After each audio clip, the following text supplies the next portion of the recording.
ವಿಶ್ವ ಶಾಂತಿ ದಿನಾಚರಣೆ ಅಂಗವಾಗಿ ಮೌಂಟ್ ಕಾರ್ಮೆಲ್ ಸೆಂಟ್ರಲ್ ಸ್ಕೂಲ್ ವತಿಯಿಂದ ಶಾಲೆಯ ವಿದ್ಯಾರ್ಥಿಗಳು ನಗರದಲ್ಲಿ ಶಾಂತಿ ಸಂಕೇತವನ್ನು ಸಾರುವ ಬೀದಿ ನಾಟಕವನ್ನು ಪ್ರದರ್ಶಿಸಿದರು.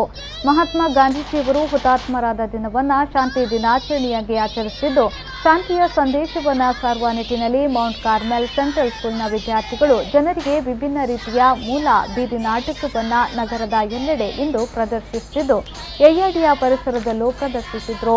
ಇನ್ನು ಈ ವೇಳೆ ಮಾತನಾಡಿದ ಸಿಸ್ಟರ್ ಕರಿಸಿಮಾ ಅವರು, ಮೌಂಟ್ ಕಾರ್ಮೆಲ್ ಸೆಂಟ್ರಲ್ ಸ್ಕೂಲ್ ಪ್ರತಿ ವರ್ಷದಂತೆ ಈ ವರ್ಷವೂ ಇಂತಹ ಶಾಂತಿ ದಿನಾಚರಣೆ ಅಂಗವಾಗಿ ವಿಭಿನ್ನವಾಗಿ ಬೀದಿ ನಾಟಕವನ್ನು ನಡೆಸಿದೆ. ಇದರಿಂದಾಗಿ ಇಡೀ ವಿಶ್ವದಲ್ಲಿಯೇ ಶಾಂತಿಯನ್ನ ನೆಲೆಸಬೇಕಾಗಿದೆ, ಜನರ ಮನದಲ್ಲಿ ಶಾಂತಿಯು ನೆಲೆಸಬೇಕಾಗಿದೆ ಎಂದು ಹೇಳಿದರು.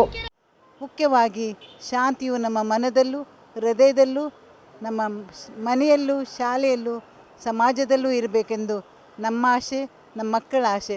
ಅದಕ್ಕಾಗಿ ನಮ್ಮ ಮಕ್ಕಳು ಶಾಂತಿಯ ಸಂದೇಶವನ್ನು ಇವತ್ತು 3 ಕಡೆ ಕೊಟ್ಟು ಈ ಬೊಂದೇಲ್ ವಾತಾವರಣದಲ್ಲಿ ಶಾಂತಿಯು ಇರಲಿ, ನೆರವೇರಲಿ, ನಮ್ಮ ಭಾರತವು ಶಾಂತಿಯಿಂದ ಇರಲಿ ಎಂದು ಪ್ರಾರ್ಥಿಸಿ, ನಮ್ಮ ಈ ಬೀದಿ ನಾಟಕದ ಮೂಲಕ ಸಾರ್ವಜನಿಕರನ್ನು ತಮ್ಮ ಕಡೆಗೆ ಕರೆದು ತಮ್ಮ ಈ ಶಾಂತಿಯ ಸಂದೇಶವನ್ನು ಕೊಟ್ಟಿದ್ದಾರೆ.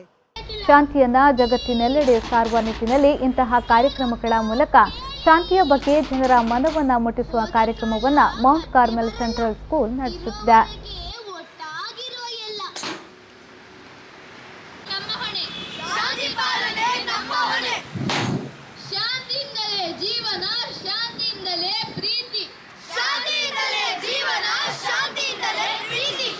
ಶಾಂತಿ ಇದ್ದಲ್ಲಿ ಹಿಂಸೆಗೆ ಜಾಗವಿಲ್ಲ.